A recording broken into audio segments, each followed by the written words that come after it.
বলতেন কোরআনের রাজ প্রতিষ্ঠা হয়েছে, এই দৃশ্য দেখে আমার জন্য মৃত্যু হয়। সেই স্বপ্ন বাস্তবায়ন করতে পেরেছি আমরা? সেই স্বপ্ন বাস্তবায়ন করব আমরা ইনশাআল্লাহ। দায়িত্ব কাদের? তাকে হত্যা করা হয়েছে, তাকে নির্মমভাবে হত্যা করা হয়েছে, সেই হত্যার বদলা নিতে হবে। বদলা কিভাবে নেব?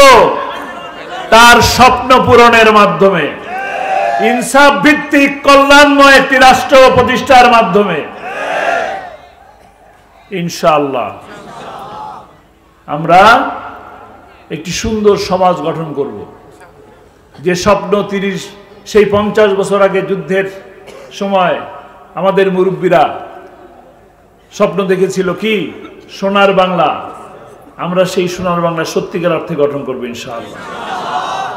এই হত্যাগুলা প্রতিটি হত্যার বিচারের মাধ্যমে, ছাত্রলীগ নিষিদ্ধ করে তাদের গুনাহ মাফ পাওয়ার কোনো সুযোগ নাই।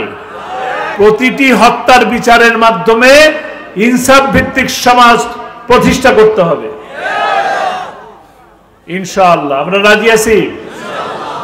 আগামীতে যে সুযোগ আসবে, আজকে এই যে 5ই আগস্টের পর আমরা ভালো আছি নাকি? ভালো আছি? এটাই কি বিজয়? 5ই আগস্টের যে শান্তি পেলাম, এটাই কি শান্তি? আরো বেশি শান্তি চাই, সুখ চাই, সমৃদ্ধি চাই। কিভাবে চাই? কোরআনের রাজ প্রতিষ্ঠার মাধ্যমে।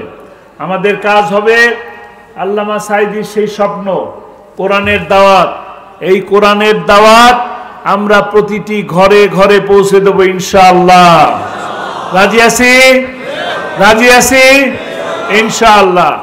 কোরআনের কথা যারা বলেন, কোরআনের পক্ষে যারা থাকেন, মানবতার পক্ষে যারা থাকেন, বন্যার্তদের পাশে যারা থাকেন, অগ্নিকাণ্ড হলে তাদের পাশে যারা থাকেন, হিন্দুর পাশে যারা থাকেন, হিন্দুর মন্দির পাহারা দেয় যারা, তাদের পক্ষে থাকবো। রাজি আছি? কথা দিচ্ছি, যদি আমরা এই কাজ করতে পারি তবেই সত্যিকার অর্থে এই দেশটা শান্তিময় একটা দেশ হবে, একটি কল্যাণময় রাষ্ট্র প্রতিষ্ঠা হবে ইনশাআল্লাহ। আমরা যেন সেই কল্যাণময় রাষ্ট্রের দিকে, কাঙ্ক্ষিত স্বপ্ন পূরণের মাধ্যমে একটি কল্যাণময় রাষ্ট্র প্রতিষ্ঠা করতে পারি, সেই তৌফিক আল্লাহ তাআলা আমাদের সকলকে দান করুন।